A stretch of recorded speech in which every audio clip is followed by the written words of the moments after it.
미국의 조 바이든 대통령이 전기차 보조금 대상에 한국 자동차 업체를 배제하여 한국에서 큰 파장이 일고 있습니다. 인플레이션 감축법 시행에 따라 미국이나 캐나다, 멕시코 등 북미에서 만들어지는 전기 자동차에만 보조금을 지급하겠다는 건데요. 현대와 기아자동차는 모든 전기차를 한국에서 생산하고 있기 때문에 해당 법안의 혜택을 받을 수 없습니다. 전기차는 내연기관 자동차보다 제조 원가가 비싸기 때문에 정부 지원금은 전기차 수요 증가의 필수적인 요소입니다. 미국에서 전기차를 구매할 경우 한 대당 최대 1,000만 원 상당의 보조금 수령이 가능한데요. 미국의 전기차 평균 가격은 54,000달러로 휘발유 자동차보다 약 1만 달러 비싸게 판매되고 있습니다. 그렇기 때문에 1,000만 원에 가까운 보조금을 지원받지 못한다면 가격 경쟁력이 뒤처져 미국 자동차 시장에서 우리나라 기업의 입지가 좁아지겠죠? 심지어 바이든 대통령은 반도체 수급 확보를 위해 6월에 한국을 방문하였는데요. 이때 삼성전자에 가려져 모르는 분들도 많겠지만 현대자동차 정의선 회장과 바이든 대통령은 약 50분간의 독대를 가졌습니다. 현대차그룹은 그동안 미국 현지 사업부를 통해 미국에게 40년간 10만 개의 일자리를 만들어줬는데요. 독대 이후 정의선 회장은 향후 미국에 100억 달러 규모의 투자를 하겠다고 약속했습니다. 바이든 대통령은 현대차를 절대 실망시키지 않겠다고 약속하고 돌아갔죠. 하지만 바이든 대통령은 인플레이션 감축법을 통해 은혜를 원수로 갚는 짓을 저질러 버렸습니다. 그렇기 때문에 더욱 우리나라 국민들의 공분을 사고 있습니다. 인플레이션 감축법은 무엇일까요? 인플레이션 감축법은 기후변화에 대처하고 의료보장 범위를 확대하자는 내용의 법안인데요.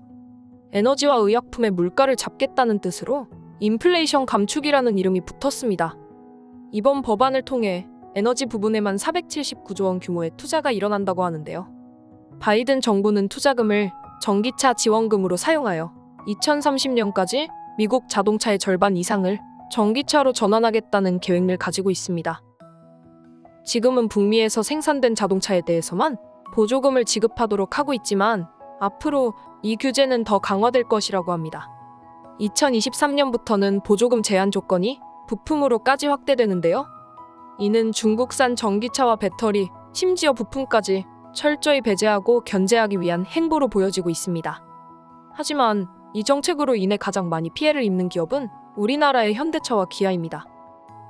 이번 달 17일부터 인플레이션 감축법이 적용되어 한국산 전기차를 구매하는 미국 소비자들은 1,000만 원에 달하는 보조금을 받을 수 없는데요. 해당 법에 적용받지 않았던 상반기에 현대차와 기아는 미국에서만 34,000대의 전기차를 판매했습니다. 양사가 미국 시장에 내놓은 전기차의 평균 가격은 우리나라 돈으로 약 5천만 원으로 조사되고 있는데요. 보조금으로 인해 현대와 기아의 전기차가 매출이 감소한다면 이번 하반기에는 최대 1조 7천억 원 규모의 피해가 발생할 수 있다는 결론에 다다릅니다. 사실 현대차그룹의 상반기 매출액이 100조 원에 육박하기 때문에 현대차그룹 전체 시장에서 미국 시장이 차지하는 비율은 그렇게 크지 않다고 느끼실 수 있는데요. 현대가 아쉬울 수밖에 없는 이유가 있습니다. 현대차는 지금 미국 전기차 기업인 테슬라가 꽉 잡고 있는 시장에서 굉장히 좋은 결과를 보여주고 있기 때문이죠.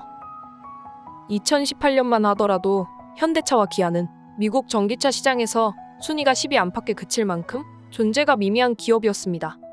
하지만 발빠르게 제품 라인업을 확충했고 2022년 1분기 미국 시장 점유율 2위에 오르는 쾌거를 달성했습니다. 이번 1분기 성적은 전년 대비 무려 3배나 신장한 대단한 성과였습니다. 테슬라의 CEO 일론 머스크도 해당 내용의 트위터를 보고 현대차가 꽤 잘하고 있다는 댓글을 달았는데요. 외신들도 현대차가 조용히 전기차 시장을 지배 중이라며 극찬을 아끼지 않았습니다. 업계에서는 내연기관차 시장에서 추격자의 입장이었던 현대가 전기차 시장에서는 선두로 떠오르고 있다며 높게 평가했습니다. 테슬라가 10년에 걸쳐 일궈낸 것을 현대가 1년 만에 따라잡으니 이런 평가가 나올 만도 했죠. 또한 이번 인플레이션 감축법만 없었다면 2022년은 현대의 해라고 불러도 될 정도로 좋은 일이 많았습니다. 벤츠나 BMW, 아우디와 같은 브랜드를 제치고 월드카 어워즈에서 아이오닉 5가 종합, 전기차 부분, 이관왕을 차지하는 쾌거를 이룬 것인데요. 심지어 인플레이션 감축법 이후 미국에서도 현대 아이오닉 5는 최고의 전기차로 뽑혔습니다. 미국의 자동차 전문 매체 카앤드 드라이버가 최고 등급 전기차 20대를 대상으로 차의 가치, 미션 수행, 기술 발전, 운전의 즐거움 4가지 항목으로 3주 동안 평가를 한 결과이기 때문에 해당 매체의 평가는 공신력이 높습니다. 이렇게 본격적으로 성장 가도를 달리기 코앞 단계였는데 한순간에 좌절되었으니 현대차 임직원의 상심도 굉장히 클 것 같아 마음이 아픕니다. 하지만 희망적인 부분도 있습니다. 미국 경제인 단체와 수많은 경제학자를 중심으로 해당 법안에 대한 우려의 목소리가 높아지고 있는 건데요. 경제인과 경제학자들은 인플레이션 감축법은 취지와 다르게 오히려 인플레이션을 부채질하고 있다며 현실적인 제재 완화를 바라고 있습니다. 사실 수세기 전부터 생산자들은 무역을 통해 효율적으로 원가를 절감하고 있었는데요. 비싼 미국 내 임금과 자원으로 제품을 생산해야 하니 물가가 더 상승할 것이라고 보는 입장이죠. 또한 전기차 보조금을 받기 위한 조건이 까다로워 많은 사람들이 보조금을 받기 어려울 것이라는 의견도 있습니다.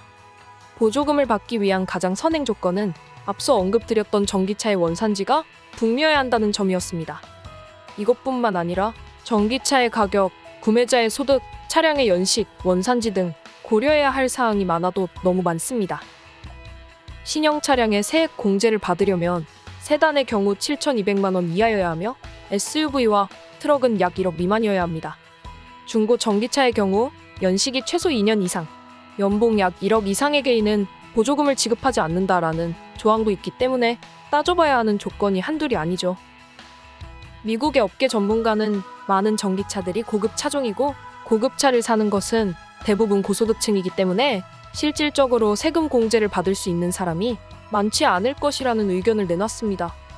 다가오는 2023년에는 전기차에 사용되는 모든 부품이 북미산 제품이어야 한다는 조건이 붙기 때문에 이를 만족시킬 전기차 업체는 많지 않다고 전망하기도 했죠. 일각에서는 인플레이션 감축법이 중간 선거에 앞서 재선을 확정짓기 위한 바이든의 정치적 행동이라는 분석을 내놨는데요. 언론 조사 결과에 따르면 실제로 법안의 경제적 효과가 논란을 빚는 것과 달리 정치적 효과는 매우 높았다고 합니다. 바이든 대통령의 2022년 7월 지지율은 임기 최저치인 36%였는데요. 정책 시행 이후 4% 오른 40%로 집계되었다고 하니 해당 분석이 아주 틀렸다고 할 수는 없을 것 같습니다. 이 때문에 많은 언론들이 중간 선거 이후 인플레이션 감축법이 완화될 가능성이 높다고 전망하고 있습니다. 미국의 중간 선거는 11월에 예정되어 있는데요. 중간 선거 이후 보조금 지급 기준이 완화될지 여부는 우리 국민들과 주주분들 모두 관심 있게 지켜봐야 하겠습니다. 오늘도 시청해주셔서 감사합니다. 여러분의 좋아요와 구독은 영상 제작에 큰 힘이 됩니다. 알람 설정을 하시면 빠르게 소식을 받아보실 수 있습니다. 오늘도 시청해주셔서 감사합니다.